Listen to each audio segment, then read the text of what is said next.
এটা ছিল আমাদের বিয়ের পর প্রথম ঘুরতে যাওয়া। আমরা দীঘা যাচ্ছি, তো টোটোয় উঠে পড়েছি। সাঁতরাগাছি থেকে আমাদের ট্রেন আছে। আমরা টোটাল 7 জন যাচ্ছি, বাকিরা স্টেশনে আমাদের জন্য ওয়েট করছিল। ওদের সাথে মিট আপ হয়ে গেছে। সেদিন আমাদের ট্রেন ছিল 9টা 10-এ, তো ট্রেন লেট থাকায় আমাদের ট্রেন করে দিয়েছিল 11:30টায়। সেই জন্য দেখো এরা কি করবে, অবশেষে স্টেশনে এরা খুব আনন্দ করছে। আমি সেটারই ভিডিও ক্লিপ কিছুটা নিয়েছি।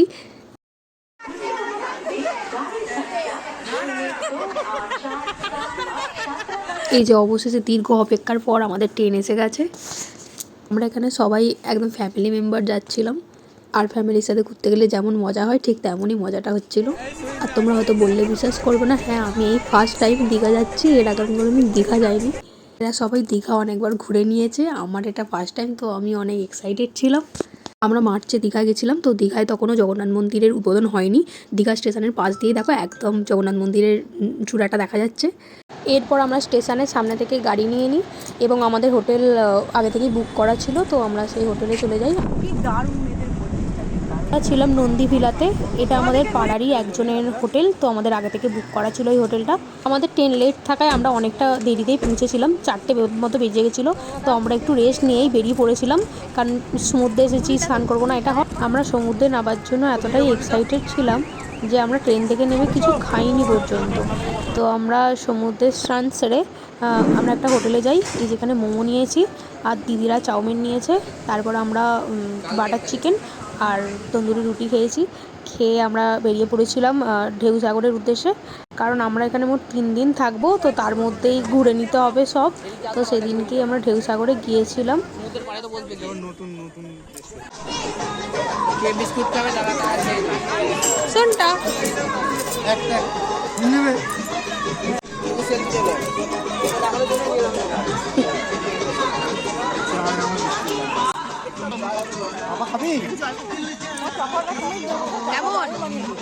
A few minutes later.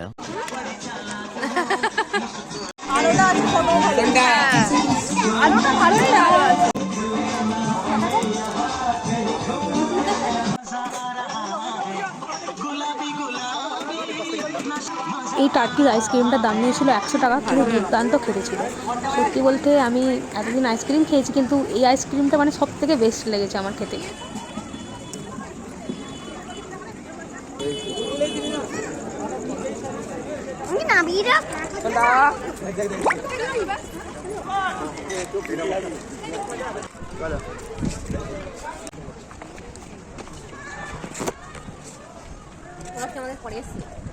এইগুলো ছিল না,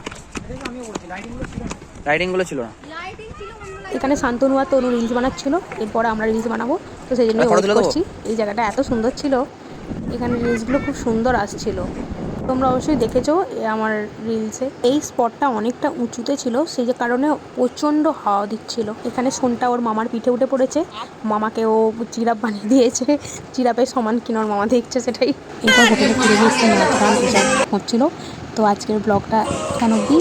নেক্সট ভিডিওর জন্য তোমরা আমাকে একটু সাবস্ক্রাইব করে দিও। টাটা।